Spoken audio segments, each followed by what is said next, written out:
친한 친구 녀석이 술자리에서 잔뜩 취기 까올라 빨개진 얼굴로 내게 기묘한 이야기를 하나 해주었다. 정우는 대학교에 입학 직후에 있었던 학과 OT에서 만나 친구가 된 아이인데, 검은 생머리에 뿔테 안경을 낀 조용하고 얌전해 보이는 인상의 남자아이였다. 솔직히 처음 보았을 땐 그 녀석이 평범하게 태어나 평범하게 자라서 평범하게 대학교에 진학한 아이라고 생각했다. 이내 친해지고서 그 아이의 삶이 그리 평탄치는 않았구나 하고 짐작하게 되었지만 말이다. 평소보다 많은 양의 술을 털어넣으며 정우는 내게 짐작만 하고 있던 자신의 이야기를 천천히 그리고 아주 자세하게 이야기해 주었다. 그리고 최근까지 이어져온 그의 기묘한 경험에 대해서도. 정우의 어머니는 그가 아주 어렸을 적 돌아가셨다. 어른들은 그것이 불행한 사고라고 말했지만, 어느 날 외갓댁에 갔을 때 정우는 자는 척 돌아누워 밤늦게까지 술잔을 기울이던 친척 어른들의 숙덕거림을 들었더랬다. 그 아이가 사고 전에 정우를 잘 부탁한다면서 전화를 했다느니, 우울증을 앓고 있었다느니, 그리고 아마 그 이유는 아버지의 바람기 때문이라는 것까지. 정우는 아버지에 대해서 아무런 감정도 가지고 있지 않았다. 그에게 아버지는 그저 식탁 위에 용돈 몇만 원을 올려놓고 일을 가는 사람이었고, 그다지 말을 많이 나누지도 않았다. 아버지라기보다는 동거인에 가까웠지. 정우는 아버지에 대해 말하며 비슬비슬 웃었다. 아버지는 어머니가 돌아가신 후에 여러 번 애인이 바뀌었다. 향수 냄새가 아주 독했던 어린 여자부터 족제비처럼 생긴 아줌마도 있었다. 그래도 족제비를 닮은 그 아줌마는 정우에게 맛있는 것을 많이 주었더랬다. 그러다 정우가 초등학교 4학년 무렵 아버지는 화려한 미인을 새엄마라고 데려왔다. 그 미인인 엄마를 똑 닮은 정우보다 4살이 많았던 누나와 함께. 새엄마는 히스테릭했다. 그리고 정우의 일거수일투족을 감시했다. 성적이 떨어지면 동네가 떠나가라 고래고래 소리를 질렀고, 집에 조금 늦게 들어올 때면 현관에 1시간을 세워두고 어디서 무얼 했는지, 이상한 짓을 하고 다니는 것은 아닌지 꼬치꼬치 캐물었다. 방에 들어와 일기장을 마구 뒤지기도 하고 핸드폰에 문자나 통화 내역도 감시했다. 그렇지, 그런 미인이 정상이었다면 애딸린 바람둥이랑 결혼을 할 리가 없지. 정우는 그렇게 말했다. 누나에게 그런 엄마는 미친년이었다. 분명 학교에 교칙이 있을 텐데 누나의 머리는 항상 노란색으로 염색되어 있었고, 교복은 터무니없이 짧았다. 눈에는 진한 화장이 되어 있었다. 누나는 엄마가 히스테릭하게 소리를 지를 때마다 그보다 더 큰 소리로 깔깔 웃었다. 그리고는 시뻘개져 씩씩대는 엄마의 눈을 빤히 쳐다보며 내뱉는 것이다. 미친년. 그럴 때면 엄마는 찢어지게 소리를 지르며 누나를 향해 욕을 했다. 그러면 누나는 그저 문을 쿵 닫고 들어가 잠갔다. 엄마가 아무리 문을 쿵쾅 두드려대도 대답하지 않았고, 놀리듯 아주 큰 볼륨으로 음악을 틀었다. 그렇게 한두 시간을 대처하다 보면 엄마가 제풀에 지쳐 물러났다. 누나는 늘 늦게 들어왔고 상스러운 욕을 했고, 이따금 바깥에서 볼 때는 골목길에 화장을 진하게 한 다른 누나들과 담배를 피우는 형들 사이에 서 있는 모습이었다. 엄마가 곧잘 말하는 절대로 어울려서는 안 되는 나쁘고 천박한 아이들이 아마도 그들이고 또 누나의 친구들이었을 것이다. 어느 날부터는 집에 들어오는 누나에게서도 담배 냄새가 났다. 엄마가 누나에게 미친년이었다면 정우는 누나에게 병신이었다. 누나는 이따금 정우와 눈이 마주칠 때면 씹어뱉듯 말했다. 병신. 누나와도 그다지 많은 이야기를 나누지 않았다. 누나도 그다지 이야기하려고 하지 않았다. 그러나 가끔 방학 때 엄마도 아빠도 집을 비운 날에 누나는 정우를 집 앞 패스트푸드점에 데려갔다. 엄마가 이런 음식을 질색하는 탓에 정우에겐 그것이 패스트푸드점에 처음 간 것이었다고 했다. 햄버거를 허겁지겁 먹는 그를 빤히 바라보다 누나는 또 그랬다. 병신. 이따금 누나가 데려간 그 패스트푸드점은 무척 시끄럽고 복잡했지만 정우에겐 가장 마음이 편한 장소였다. 정우는 여전히 그때 누나의 모습이 생생하다고 했다. 누나는 습관적으로 자신의 긴 손톱을 다른 손톱으로 틱틱하고 튕기긴 했는데, 우습게도 그 패스트푸드점 자신의 맞은편에 앉아 손톱을 튕기는 누나의 모습이 기억난다는 것이다. 그리고 그 누나는 고등학교 2학년 오토바이 사고로 죽었다. 정우가 중학교 2학년 때였다. 그 후로 정우는 이따금씩 가위를 눌리기 시작했다. 가위의 내용은 별거 없었다. 그냥 밤중에 눈이 떠진단다. 그리고 담배 냄새가 나다가 틱틱 하는 손톱 튕기는 소리가 들리는 것이다. 몸이 안 움직여 답답했지만 잠깐 그러다 보면 이내 가위가 풀리고 다시 잠에 든다. 정우는 그것이 사춘기 시절 죽음을 경험한 충격 때문이라고 생각했다. 그렇게 시간이 흘러갔고 정우는 대학에 합격하자마자 집을 나와 자취방을 구했다. 집에서 등록금이고 생활비고 일체 받지 않고 집에서 걸려오는 전화도 모두 무시하며 홀로 서기를 했다. 그런데 어느 날부터 가위를 눌리는 내용이 바뀌기 시작했다. 때는 정우가 새내기 시절 여자친구를 사귀었을 때였다. 수희라는 아이였는데 예쁘고 성격도 싹싹해서 학기 초부터 무척이나 인기가 많았던 아이였다. 문득 밤에 눈이 떠졌는데 언제나와 같이 담배 냄새가 훅 끼치더란다. 아, 또 가위네 싶은데 귓가에 목소리가 들리더라는 것이다. 수희라고 여자친구 이름이 똑똑히 들리며 중얼중얼 그에 대한 상스러운 욕설을 누가 속삭이는 것이었다. 단순한 욕설이 아닌 낯뜨거운 성적인 표현도 있었다. 그리고 그 말을 중얼거리는 목소리는 묘하게 키득거리는 듯한 느낌이었다.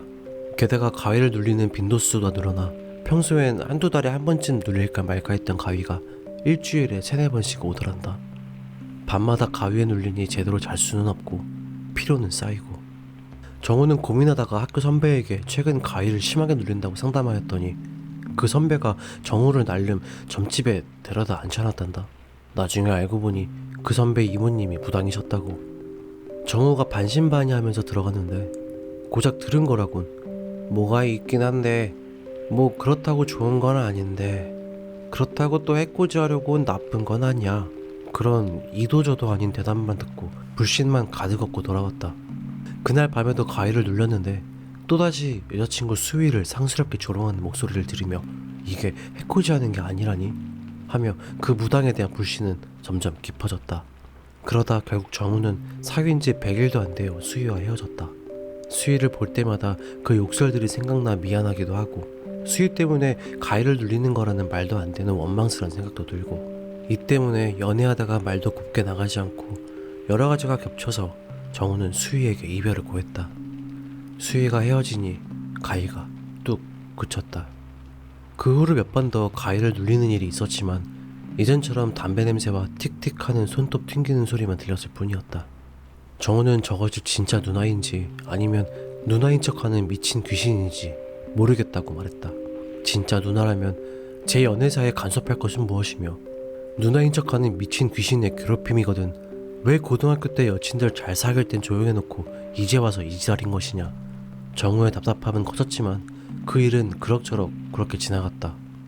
그 몇 년 뒤에 정우에게 정말로 이상한 일이 일어났는데 그것은 그의 자취방에서부터 시작했다.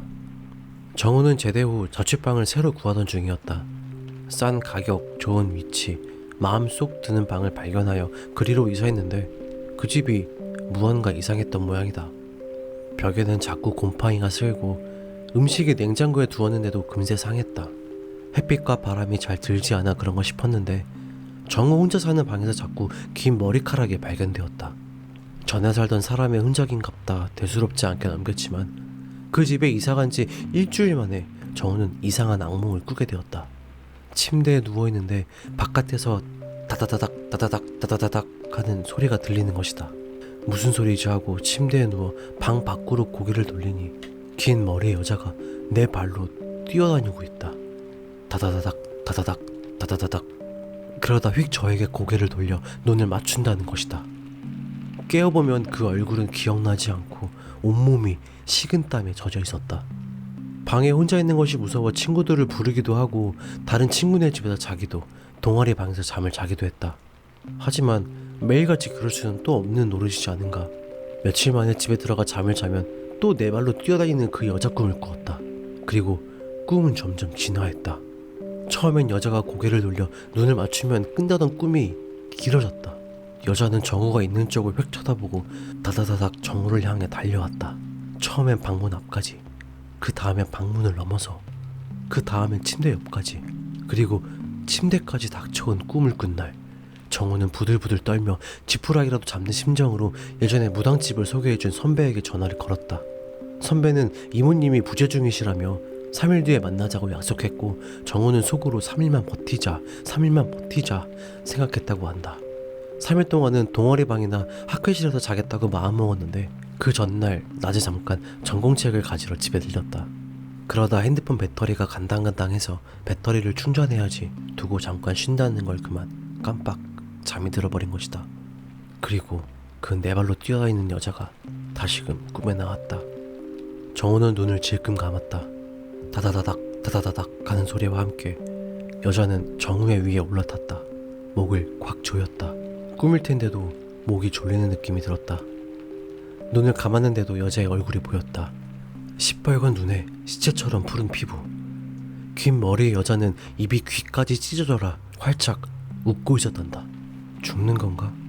생각하며 정신이 혼미해지는 그 순간 여자가 누가 뒤에서 당긴 듯 주르륵 미끄러져 내려갔다.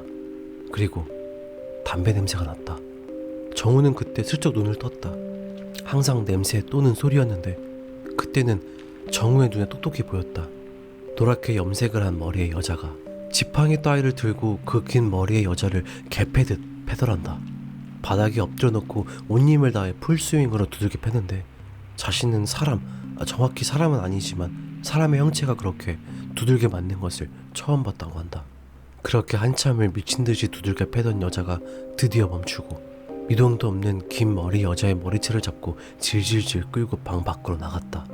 몸이 안 움직이니 뭐라 말도 못하고 움직일 수도 없고 멍하니 그 뒷모습을 바라보는데 여자가 문득 문간에 서서 딱 뒤돌아보는 것이다. 그 얼굴은 정우가 생생하게 기억하던 패스트푸드점에서의 누나의 얼굴이었다. 딱 한마디가 들렸다. 병신. 그리고 정우는 꾸며졌겠다. 왠지 모르게 안도감이 들고 그렇게 눈물이 나더란다. 다음날 그때 갔던 무당집에 들어서니 그 무당 아주머니가 정우를 보고 말했다. 거봐, 해코지 하러 온 거 아니라니까. 그 이후로 정우는 그 자취방에서 네 발로 기는 긴 머리의 여자의 꿈을 꾸는 일은 한 번도 일어나지 않았다.